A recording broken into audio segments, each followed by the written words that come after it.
Ladies and gentlemen, welcome to Inside the Cage. I'm your host, Zach Kendall, and today we'll be going over the UFC 321 predictions between Tom Aspinall and Ciryl Gane.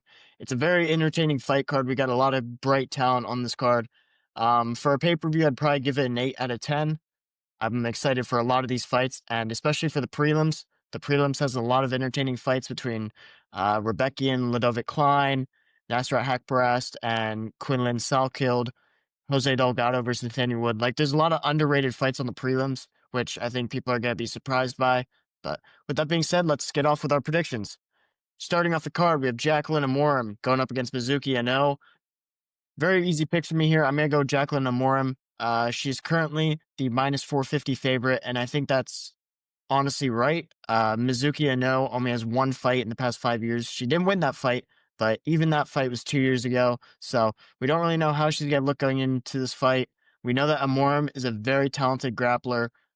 She's on a 4-fight win streak right now in the UFC, and her only loss is to Sam Hughes, which was in her debut, which we've already seen that's a very tough debut to have. Sam Hughes brings on unrelenting pressure, so it's no surprise that Amorim really lost that, but then she's been on a tear, finishing girls with ground and pound, arm bars, and her most recent was a rear naked choke.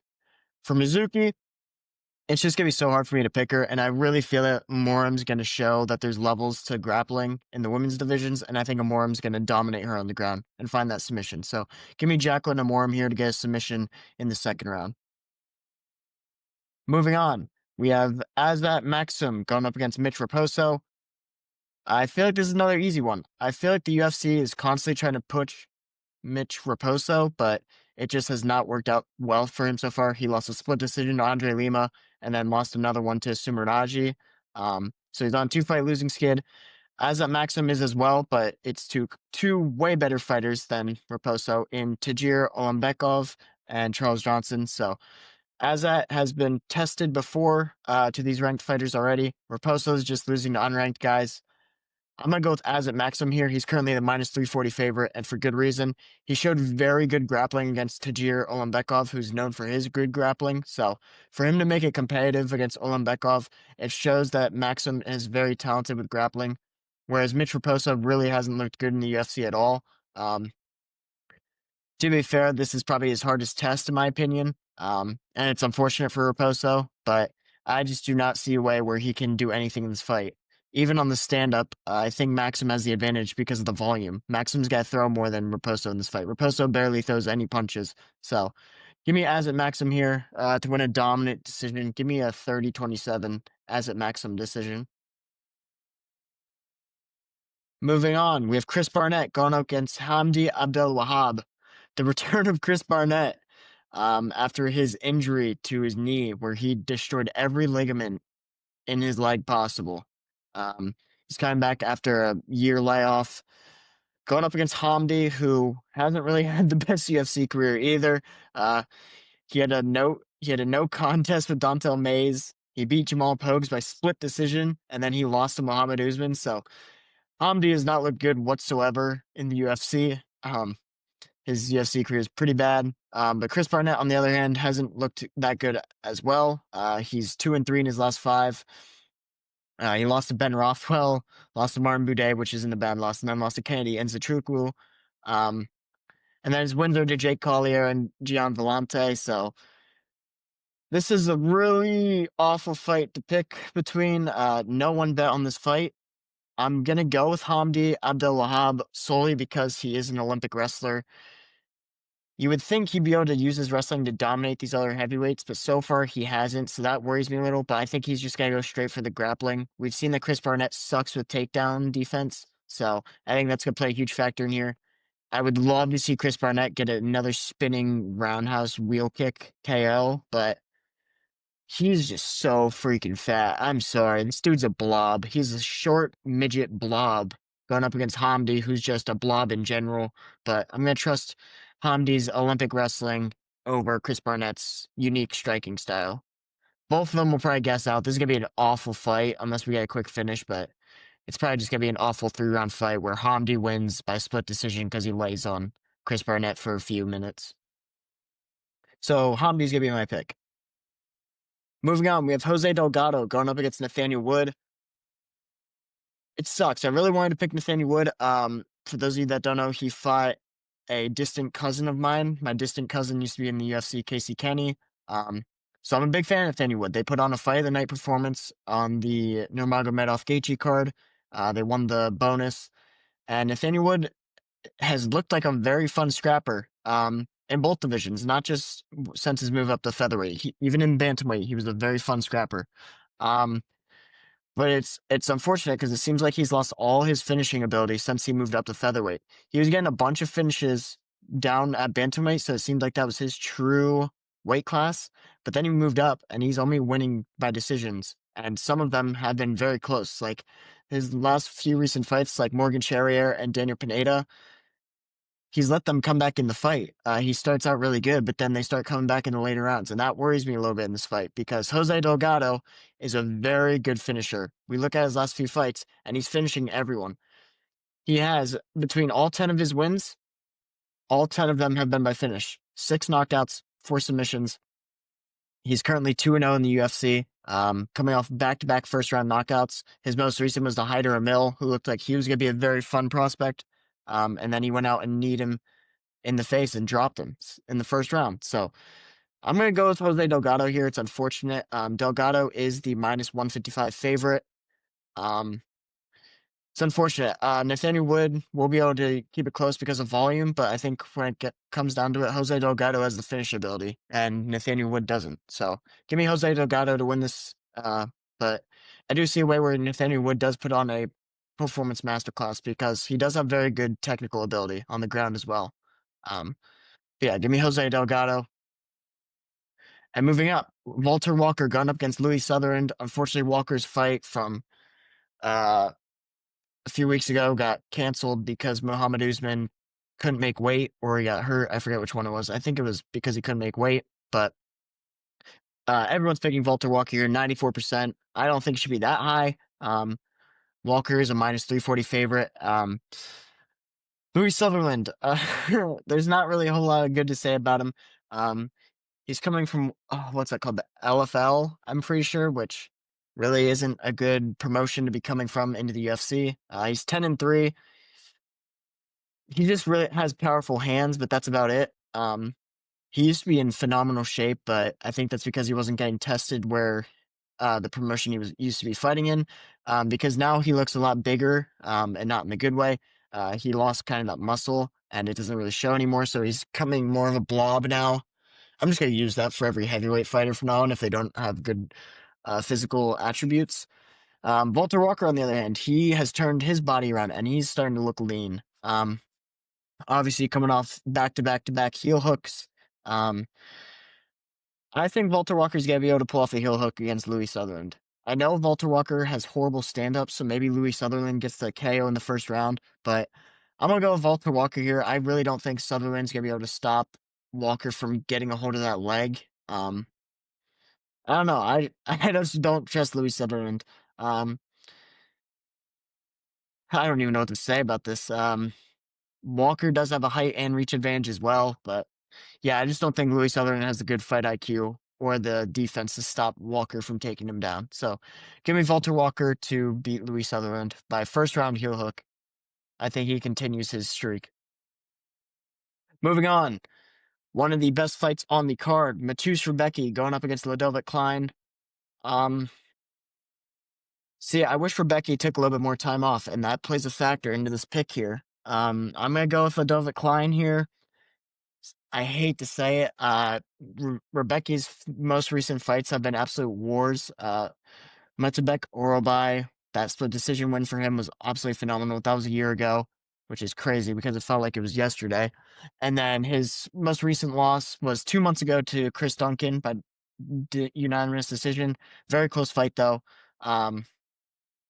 Yeah, I just Rebecki took time off because his last 2 fights have been absolute wars, and the one from 2 months ago was really bad for him, especially because he lost, so that's going to take away a lot of his motivation. So it's unfortunate he's not taking more time off for this fight. Ludovic Klein, though, on the other hand, he's on a nice 4-1 in his last 5. His most recent loss was to Gamrot, but Gamrot's one of the best grapplers in the division and in the UFC, and it was a decision. It's not like he got finished, so he did hold his own at least. The only problem is, uh, he went to decision with Roosevelt Roberts a year ago, which is kind of messing with me a little, which makes me kind of want to pick Rebecca. But he also did beat Thiago Moyes and Ignacio Bahamundes, so it's not like he didn't have good wins. It just that win against Roosevelt Roberts, unanimous decision. It's kind of playing with me, but I'm gonna go with Ludovic Klein. He's a very technical and accurate kickboxer.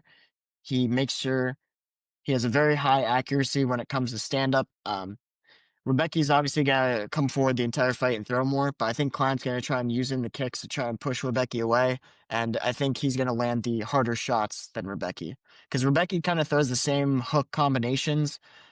He doesn't really mix it up at all, and he only throws his hands. He'll sometimes throw leg kicks, but they don't really do that much, and he doesn't really focus on them.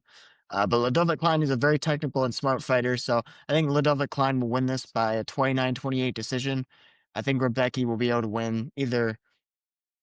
I'll probably say Rebecca will win the third round. I think Klein will put on a nice first 2-round masterclass, and then Rebecca will try and pour it on in the third, but it won't be enough to finish Klein. So give me Ludovic Klein. I know some people are picking him to get the finish, but I'm just going to pick Klein to get the decision here because Rebecca's very hard to put away. Moving up, Ikram Aluskarov going up against Jun Park. Another very fun fight. Just because Jun Park is so hard to put away. He relies on his wrestling, and he has a very big iron chin that is hard to knock him down from. He's 4-1 in his last 5. His only loss is coming to Andrew Muniz by split decision. And he's coming off of wins to Ismail Nuriev and Brad Tavares by split decision. So a very close fight with Brad Tavares a year ago. For Aluskarov, he's undefeated in the UFC except for that loss to Whitaker. He took that on short notice, and some people were questioning whether that was going to make him, kind of lose motivation. But then he came back and knocked out Andrew Muniz, who beat Jun Park. I'm gonna go with Ikram Aluskarov here to win. I think he's even gonna get the knockout here. I don't know when exactly in this fight, but I think Aluskarov's gonna really show that he has KO power, and he's gonna knock out Jun Park, who has not been knocked out. In terms of size, Ikram's got a little bit of size advantage, but stand-up is where it plays a huge factor here. Jun Park is not afraid to throw. It's just not that well. And Ikram is very accurate and very powerful. So I think that's going to be the difference here. I don't think Jun Park's going to be able to keep Ikram down if he takes him down at all, but I'm going to give Ikram the knockout here. He's a minus 275 favorite, and I think for good reason. I don't really have a lot of underdogs until later on in this card, but I think it's for good reason. I think I make good cases for the favorites. But give me Ikram Aluskarov. I love Jun Park, the Iron Turtle. He's so hard to put away, so if Ikram puts him away early, he's going to make a statement and probably get a ranked contender after that.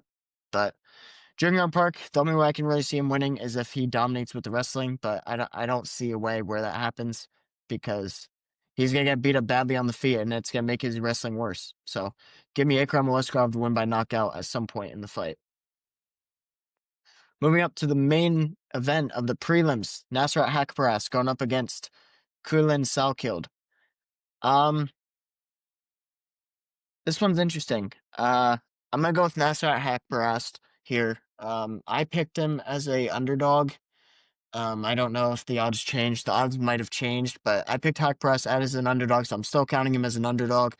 I don't really know why he's an underdog in this fight, though. He beat Esteban Ribovics in his last fight by split decision, and he beat Jared Gore by split decision a year and a half ago. Maybe it's because those fights are really close, but both of those dudes are absolutely phenomenal on the feet and will come forward and just brawl with you the entire time. Gordon also has really good wrestling, and Haqparast was able to stop those takedowns, and Gordon wasn't able to mix it in all that well. Salkild is known for his takedowns, especially from his last performance against Yanal Ashmouz, excuse me. He landed, I think, 6 takedowns in that fight, so that really showed that he's good at getting those takedowns. But that's also a very drop down in competition between Yanal Ashmouz and Nasrat Haqparast. Haqparast has shown he's in that top 15 to 20 range of this division. Yanal Ashmouz is probably freaking 70 to 100. So there's a big drop off in competition here. Nasrat has also been in the UFC for a very long time, so he has the veteran advantage. He's been in the UFC since 2017, so he's been in it for 8 years now. Whereas Quinlan Salkild, He's been in the UFC for only 2 fights. It's been less than a year now. So I'm gonna go Nasrat Haqparast. I think he's gonna put on the volume on the feet. Salkeld has shown that he can throw stand up as well, but he relies on his wrestling, and I don't think his wrestling is as good as everyone thinks it is. Haqparast showed it earlier in his career that he couldn't really stop takedowns, but it's gotten better in his most recent fights. So I don't think Salkeld will dominate with the wrestling.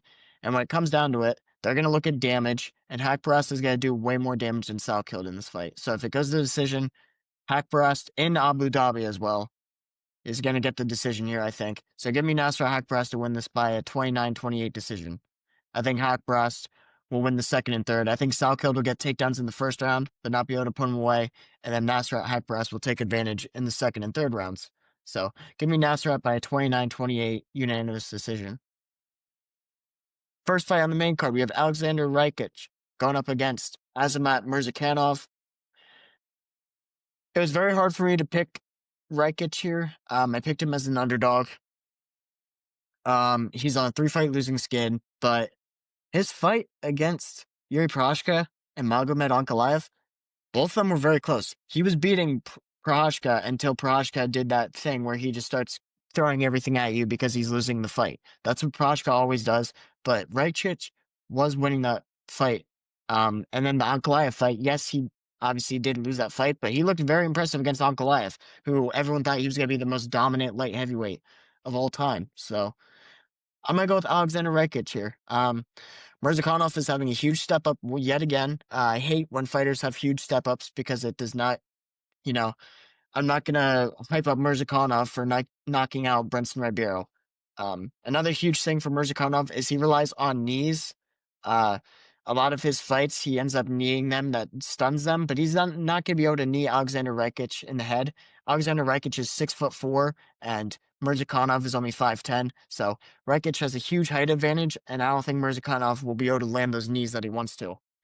Rakic is also very good at keeping the distance with his kicks, so Murzakanov is going to be backing up. And I don't really get why people have this notion that Azamat Murzakanov has amazing forward pressure. Even in, let's see, which fight did I recently just watch? The fight against Alonzo Menifield, which was a year ago, his second to last fight.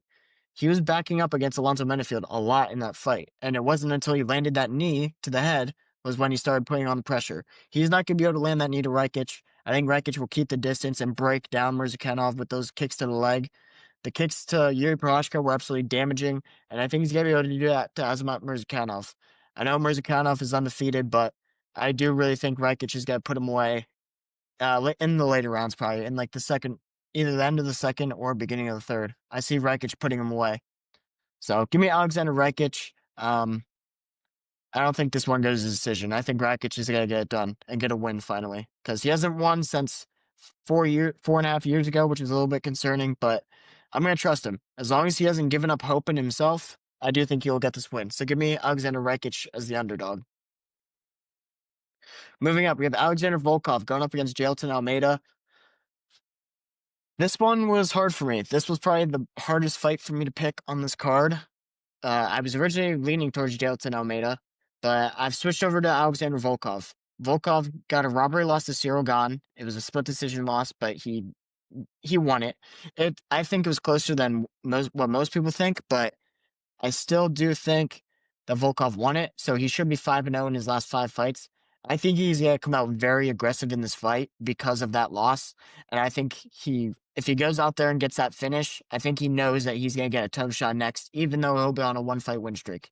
I think Dana will give him that shot after that robbery loss to Ciryl Gane. But Jailton Almeida, known for his very, very good wrestling, but his takedown defense really isn't all that well. We saw against Sergey Spivak, he got taken down. He got taken down to Cursed Blades, but at the same time, Almeida actually out-wrestled Blades in that fight, but Blades still did take him down a few times. It was hard for Almeida to kind of keep Lewis down, Derek Lewis, 2 years ago, so that's a little bit concerning. But I think it's just going to be so hard for Almeida to keep Volkov down, and that's really my big factor in here.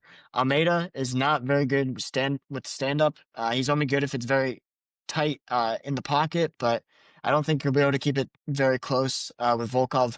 Volkov, kind of like Rakic, who we talked about in the last fight, Volkov is very good with using kicks to keep separation. So I think Volkov will kind of wear him down, just like Rakic is going to wear down Mirzakhanov.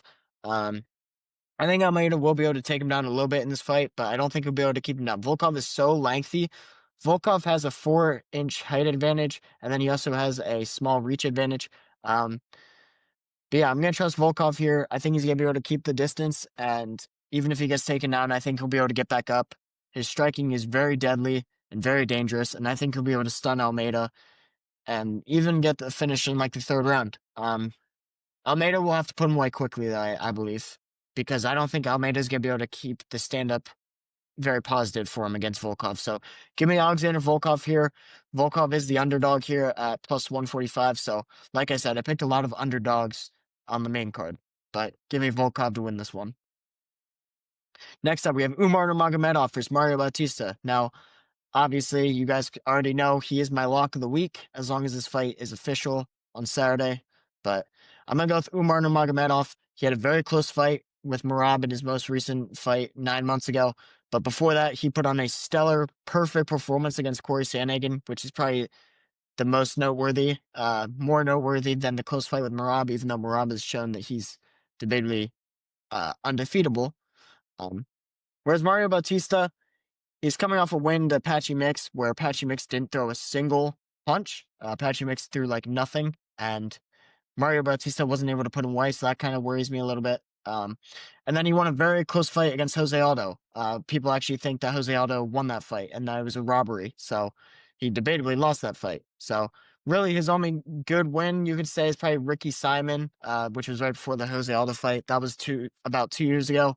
But yeah, the Patchy Mix fight has aged poorly, whereas Umar has shown that he's obviously a contender, and Mario Bautista is trying to get into that contention. But Umar beating Corey Sandhagen shows me everything I need to know. Nurmagomedov, he's shown that he has very good boxing as well. Mario Bautista is known for his stand-up, but he can also take it to the ground. But I think in terms of stand-up, Bautista has a slight advantage, but Umar has very good striking as well. So it's almost even, but I give it slightly to Bautista just because of the volume. But then ground game, Nurmagomedov's going to blow him out of the water. Bautista has some wrestling, but it's not going to be on the level of Nurmagomedov's. And I think Umar is going to win a dominant 29-28 decision. Maybe Bautista sneaks around, but it's either going to be a 30-27 or 29-28. Or maybe Nurmagomedov just even impresses me even more and finishes them early. Dana White did say that if Umar puts him away quickly, then Umar will be getting a title shot. So give me Umar Nurmagomedov. He is my lock of the week, and for good reason, because after his last 2 performances, he's proven that he's going to be a contender for a very long time. So give me Umar in this fight to win by decision, dominant decision. Moving on to the co-main, we have Verna Jandiroba going up against Mackenzie Dern. This is their second fight. Mackenzie Dern won the first one, but that was back in 2020, so both have had way different careers since then. Since the first fight, Mackenzie Dern has been losing a lot. She lost to Marina Rodriguez, she lost to Zhenin Yan, she lost to Jessica Andrade, Amanda Lemos, and then she lost a grappling match. So she's lost 4 UFC fights of her last 5, or of her last 9, excuse me. So she's 5-4 in her last 9 fights since that rematch, or since the first fight. Going into the rematch, did get a performance of the night in her most recent fight, though, against Amanda Ribas. She locked in an armbar in the 3rd round. But Verna Jandiroba here, she's looked absolutely incredible since that loss to Mackenzie Dern. She's 5-0 in her last 5, and she's just finished Amanda Lemos, and then her most recent one was a unanimous decision over Jan Jonen, who is debatably more dangerous on the feet than Mackenzie Dern. A lot of people believe that Dern's going to stop the takedowns of Jandiroba and dominate on the feet. But Jan Jonen is debatably better than Mackenzie Dern on the feet. I'd probably say she's more dangerous, and because her boxing's probably more dangerous than Dern's kickboxing. And Verna was able to beat her. She also won that 5-round fight. So I'm not worried about Jandiroba going into later rounds. I am worried with Dern, though, because Dern can be out-wrestled. She can be outstruck as well, but I know Jandiroba has some nice hands, but I don't think she'll outstrike Dern. I do think Dern has the advantage on the feet, but I don't think it's as far as everyone else thinks it is. I know a lot of people are cheering for Dern. We need another United States champion, and she probably has a very good chance in this fight, but I'm going to go with Jandiroba. She's actually the underdog at plus 110, but I'm going to go with her because both of them have very good BJJ, but I think Jandiroba is just better on the ground. I think takedowns, Mackenzie Dern isn't really good at stopping takedowns all that much.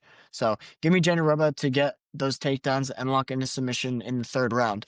Um, I just don't think Dern has the knockout ability to knock out Jandiroba, and I think that Jandiroba will be able to catch her on the ground with a submission. So give me Verna Jandiroba here. She's looked dominant so far since that loss to Mackenzie Dern in the first fight, whereas Dern has kind of been, hit or miss. So I'm not going to go with Mackenzie Dern here. She hasn't really shown that she has the knockout power. And she can lock in a submission every now and then, but I think Jandiroba's got way better BJJ. So give me Verna Jandiroba to lock in the submission third round. Moving on to the main event, Tommy Aspinall going up against Ciryl Gane. Ciryl Gane debatably does not deserve this fight. He has lost 2 title fights already to John Jones and Francis Ngannou. This will be his 3rd title fight, looking to finally win one. But this is another hard matchup for him. He's going up against Tom Aspinall, who his only loss in his last 5 was to Curtis Blades, but that was because of a knee injury. He injured his knee in that fight, which forced him to get TKO'd. But since then, knocked out Marcin Tybura first round, knocked out Sergey Pavlovich first round, and knocked out Curtis Blades first round. So he got his redemption in the rematch. But he's on a 3-fight first round knockout streak and to very good competition. Sergey Pavlovich was known as the scariest heavyweight during this time over Tom Aspinall, and they knocked him out in like the first minute. Curtis Blades in the rematch. People thought Blades might be able to keep him down. Tom Aspinall didn't even give him the chance. Aspinall knocked him out in the first 2 minutes. So I'm going to go Tom Aspinall here. Ciryl Gane has shown that he cannot stop takedowns. He got taken down by Volkov. He got taken down by John Jones very easily. Francis Ngannou was able to take him down. Francis Ngannou won that fight because he was able to take down Ciryl Gane, which shows you all you need to know, because Ngannou is not very good at taking people down. So I'm going to go Tom Aspinall here solely because Aspinall has very good wrestling. He has very good submissions as well. We've seen that from him throughout his entire career, that he's good at wrestling. He doesn't need to use it all that much because he's knocking everyone out. But if he needs to take it to the ground because things get dangerous, I have no doubt in my mind that he'll be able to take down Ciryl Gane.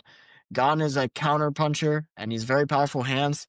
But he's not as fast as Tom Aspinall. I know Gane has some nice kicks that he could try to use to keep the distance for Aspinall, but Aspinall is going to be able to get in that side eventually. Either whether that's he wants to get in the clinch to take him down or he just wants to go for the kill shot. But Ciryl Gane also is a very good counterpuncher, so Aspinall's got to watch for that. But Aspinall is one of the fastest heavyweights we've ever seen. So I'm going to go Tom Aspinall to get the submission in the first round.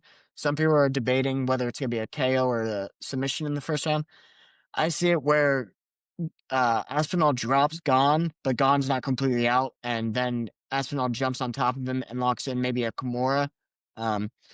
Or Gane will do the thing where he rolls or where he gets on his hands and knees and then he gives up his back and then Aspinall locks in a rear naked choke. But I think Aspinall's going to be able to get the first round finish here. He's looked so dominant in the UFC. And I don't think he's slowing down. He's beaten so many good UFC fighters and he's only continuing to dominate. But if he wins this, it will be perfect for the UFC because if he loses this, then you already know John Jones is going to be tweeting everything about how he should have no reason to fight Tom. So we need Tom to win this. So that way Tom can either call out Alex Pereira or John Jones for a super fight at the White House card. My prediction is Aspinall gets the first round finish. I've seen rumors that Alex Pereira is going to be in Abu Dhabi. So I think Aspinall will probably call out Pereira. Joe Rogan's probably going to say something like, Alex Pereira's in the crowd. You want to make a super fight? That'll be something that Joe Rogan would do. So it'll probably be Tom Aspinall calling out Pereira for a super fight, and then they'll probably do it at the White House. But Aspinall, if he's still stuck on John, I could see him calling out John, and then that'll kind of force Dana White's hand to let him fight on the White House card. But I know Dana White said that he doesn't want John on the card, but honestly, if Tom Aspinall calls him out, I do want Tom Aspinall to beat John Jones because I think John should have had at least one loss in his career. There's a lot of fights that I think he should have, lost or he did not look good in. So give me Tom Aspinall to beat Ciryl Gane and then call out either Pierre or John Jones. I think this is a very fun fight card. It just sucks that it starts at 10 a.m. over in the United States. Um, but good for a lot of people. I think England, it starts at like regular time for them, so good for them. But it sucks. But there's a lot of fun fights on here. The fights I'm most interested to see. Honestly, do I say Chris Barnett versus Hamdi Abdel-Wahab is one of my most entertaining fights? No. That fight will probably suck. But it has a chance to be entertaining just because two fat blobs are going to fight each other. Jose Delgado versus Nathaniel Wood. Very excited for that fight. Rebecca and Ludovic Klein. Ikram Loskov, Jin Young Park. Nasra Hakparas and Quinlan Salkild. Honestly, Rakic versus Mirzakhanov, I'm very interested in that fight. Nurmagomedov versus Bautista, I don't think I think it'll be dominant from Nurmagomedov, but I think Bautista will keep it interesting on the feet. And then obviously Aspinall and Gane. There's a lot of fun fights and outcomes I'm excited to see. Unfortunately, Abdul Karim Al Sawadi versus Matheus Camilo. That fight got canceled very recently. I think it happened a few hours ago, but hopefully the rest of these fights stay. It's going to be a very entertaining night, or I guess afternoon. But with that being said, these are my predictions for UFC 321. I want to appreciate and thank all of you for listening to this episode. And we'll be giving out our review of UFC 321 Sunday night. So look forward to that. But with that being said, I want to appreciate everyone for listening. I'll see you guys next time where we talk about the review of this card.